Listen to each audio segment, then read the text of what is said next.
Une première question, en fait, pourquoi attendre les élections pour faire évoluer votre politique par rapport à la police municipale? D'abord, on a dit qu'on se parlait franchement. Oui. Donc je me permets de dire que c'est inexact de dire cela. En tout cas, que je suis en désaccord avec ça.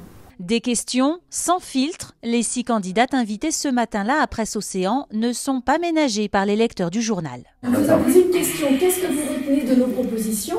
Il ne me semble pas que ce soit très compliqué comme question.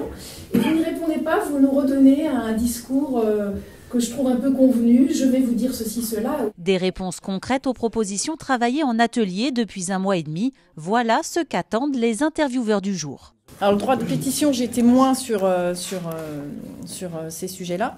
Sur les grands projets... Pardon ? Pourquoi ? Parce que c'est compliqué à mettre en œuvre, que je préfère travailler en amont. On peut comprendre que le cycliste qui se sent en danger prenne le trottoir. Mais ce qu'on ne peut plus comprendre, c'est qu'ils font ça à toute allure, vous comprenez ? Il y en a un où j'ai écrit non, c'est proposer des vélos électriques en autopartage. Ouais. Pourquoi ? Parce que c'est un choix budgétaire, ça coûte cher. D'accord ou pas, l'avis des candidates est passé au crible par les équipes. Des échanges authentiques qui ravissent les participants. D'avoir en physique les candidates et en live, parce qu'elles ne savent pas bien sûr les questions qu'on va leur poser, d'avoir leurs réactions, de voir aussi leurs réactions ou leurs interrogations. C'est également très intéressant et je trouve que ça donne des indications sur la personne, sur comment elle a travaillé aussi ce rendez-vous.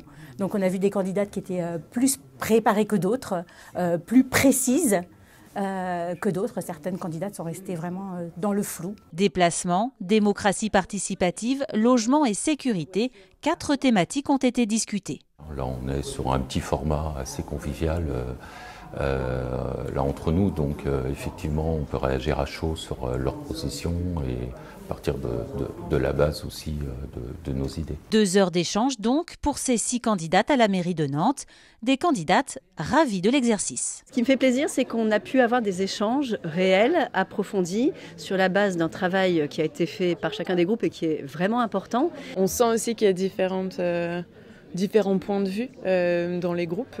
Donc il y a des gens qui sont plus ou moins convaincus, ça fait partie du jeu, mais en tout cas les échanges sont constructifs, donc ça fait du bien. Les thématiques sont très variées, que le temps passe extrêmement vite, donc c'est à la fois très enrichissant et assez frustrant, mais je trouve que c'était un bel exercice en tout cas.